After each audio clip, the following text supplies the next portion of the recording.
Oftentimes in New England, winter can feel like it's overstayed its welcome. A snow squall in early spring can make something as simple as taking the dog for a walk feel like a battle against nature. While the winter of 2018 wasn't necessarily hostile from start to finish, it did feature a couple of storms that left some devastation in their wake, especially on many of the hiking trails in our towns here on the South Shore. The good news is, as the weather gets warmer, and it will get warmer, the ground that looked like this is starting to look more like this. So in the spirit of spring awakening, let's take a look at some trails that we can use to shake off the winter blues and get outdoors to welcome our warmer seasons here in the Bay State. We'll start here on the edge of town in Pembroke. What I like about this area is that there's so much going on. Where I'm standing right here on this overpass is the town line of Pembroke and Hanover. And this is where the Indian Head River Reservoir eventually turns into the North River, which twists and turns through several different towns before making its way out to Mass Bay on the boundary line of Scituate and Marshfield. Just behind me, you've got the Tucker Preserve, which if you do the entire 4-mile loop trail, will take you through 3 different towns. So the whole area is really serene and pretty incredible at the same time. Starting at the kiosk on the Pembroke side, hikers will have the Indian Head River on their left. This is the entrance to the Tucker Preserve. The 3 towns covered in the 4-mile loop are Pembroke, Hanson, and Hanover, with Tucker making up nearly a quarter of that trek. Hikers can enjoy the wide trails with a clear view of Indian Head River most of the way.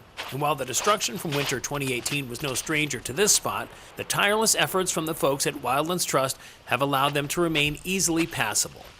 Our properties get cleaned up mainly myself with the chainsaw, and with the 4 nor'easters we've had this month, I've relied very heavily on a lot of our local volunteers. Almost on a daily basis, I have a volunteer to help me for a couple hours, and without those volunteers, it would be a very slow process. Overall, Tucker Preserve is 78 acres of land that were donated to Wildlands Trust by Sidney and Harold Tucker in 1993. And while the Wildlands Trust signs are a great way to keep travelers following the path, don't forget, there are a couple of rules to follow when you're out in these woods. The Tucker Preserve, particularly the two main rules that we try to enforce are no off-road vehicles. And that's on all of our properties. We don't allow ATVs or dirt bikes, and the other one is we don't allow hunting at this preserve either. We do allow fishing, though, in accordance with state laws. Whether it's fishing or just enjoying the somewhat rugged terrain and tall trees for a day hike, it's not uncommon to feel completely removed from the Pembroke neighborhood where the trailhead is located. There are particular areas on that trail that you might think you're in New Hampshire. It is spectacular above the river, high bluffs above the river, hemlock groves out there. It's just a beautiful, beautiful area to hike. The experience I want people to have is both a safe experience. That's why we've been doing the tree work, trying to make the trails passable, and also a way to just sort of decompress and get away from things and just be out in nature and enjoy the natural areas around us.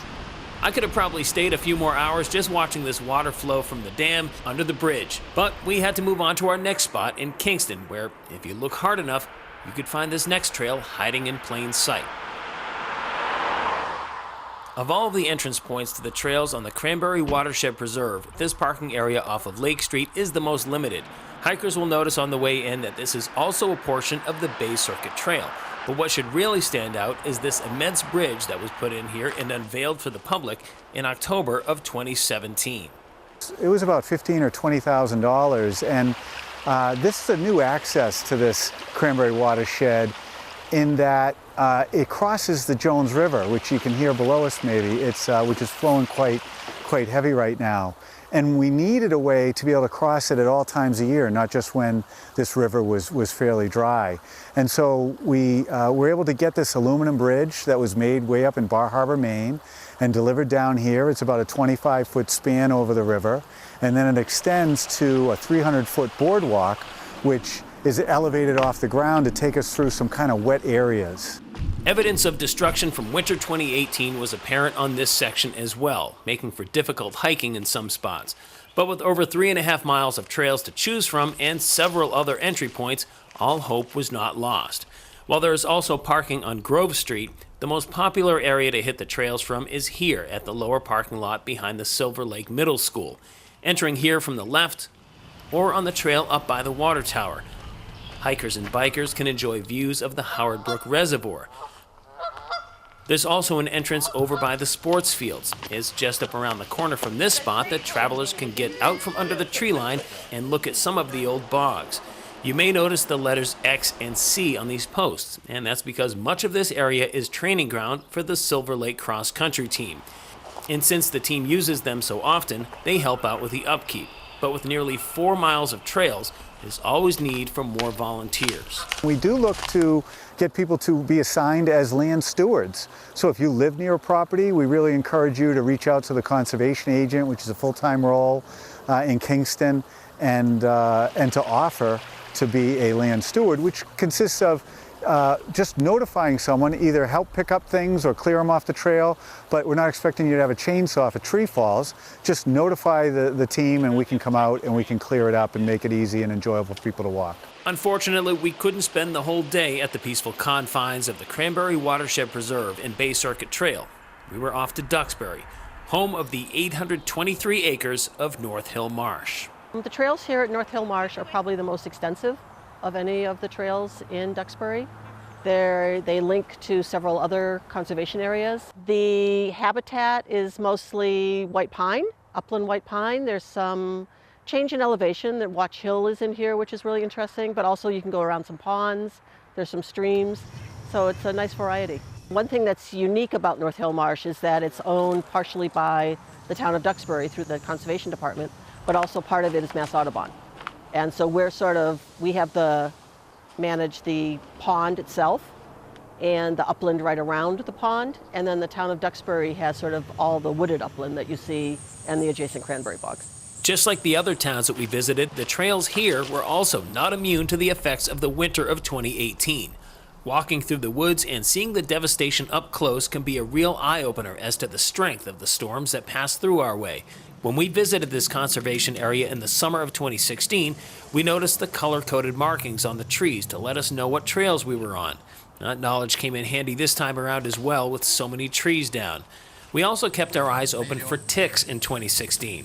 Well, that didn't change this time around either, because they don't seem to care what season it is. So a word to the wise is to always do a thorough check once you get out of the woods and use permethrin as a repellent.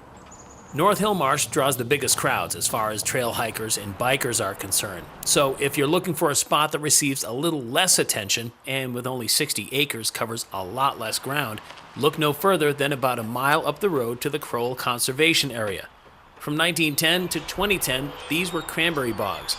Now funded by the Duxbury Community Preservation Act, it's a great place to walk. What it lacks in overall acreage, it makes up for with serene simplicity. The birds in the area seem to be in a competition with the industrial world on its perimeters for noise supremacy, and from the sound of it, I think the birds are winning. This steel barn looks like something out of a Come Visit Old New England brochure, and I love it. While you can hear the birds, you're more likely to see the ducks. They're not as camera shy. Ideally, this spot is a great getaway for a lunch break by yourself or with your dog. Me, I could have put up a tent and stayed overnight, but I had miles to go before I could sleep. Miles Standish State Forest, that is. This place definitely puts the miles in Miles Standish, 45 of them to be exact, covering parts of Plymouth and Carver. Entering the State Forest from Long Pond Road in Plymouth, you can cover a few of those miles yourself, just driving in to get to some of the trails. But the removal of yourself from the outside world is part of the charm of this place. We dropped by in February of 2018 to get a look at one of the boardwalks that was due for repairs. In the process, we took a hike along the East Head Reservoir Trail. This 2.5-mile loop trail offers nothing but views, even on a misty day like this one. This state forest has been a treasure here in Massachusetts since 1916 and will continue to be so for years to come. So we thought we'd get a look at one of the new kids in town. Drivers on Beaver Dam Road have likely passed these signs for the Tidmarsh Wildlife Sanctuary and Mass Audubon. The story of the transition of this property has been well documented by PCN and PCN Life. Here we are in December of 2015, March 2016, June 2016, October 2016, May 2017, and finally in October of 2017 when the sale of nearly half the property to Mass Audubon was finalized. In all of that time, however, we never actually took a look at the trails for ourselves. The dirt parking lot on Beaver Dam Road is pretty easy to spot, and there's usually plenty of space. As a human, this sign here doesn't bother me so much, but if I was a dog, I'd probably sound like this. The kiosk at the start of the trail shows you a map, a list of do's and don'ts, and some other interesting background information on what this place is all about. Overall, the sanctuary covers 479 acres and features 3 miles of loop trails. Taking a right at this fork in the road, we headed past this pond with the hopes of seeing this dude. Which I did, but I have no proof, so I'll show you this duck instead. In general, the trails are very wide, dating back to when this area was cranberry bogs and needed to have width for vehicles to move in and out. Of course, you will pass some side trails that are more on the narrow side, but staying on this main entrance trail gives hikers plenty of room to move. Just up ahead, you'll find the Meadow Trail and the Ridge Trail. And if breathtaking views of the valley and rivers down below aren't your thing, then turn around now. Actually, this part of the trail is closed from this point on, so if you were planning on going further, you have to turn around. But fear not, there's always the Meadow Trail. Down here you can take in the sights and sounds of Beaver Dam Brook, which runs from this spot here all the way out to White Horse Beach and eventually Cape Cod Bay. As with any trails in the woods, be sure to protect yourself against ticks, and since so much of it is out in the open, be sure to protect yourself against the sun as well, preferably with something organic that wasn't tested on animals. And don't forget, if you live in Plymouth, this is in your backyard, and it's free, so soak it in when you can. Before I leave, I want to get one last look at this view.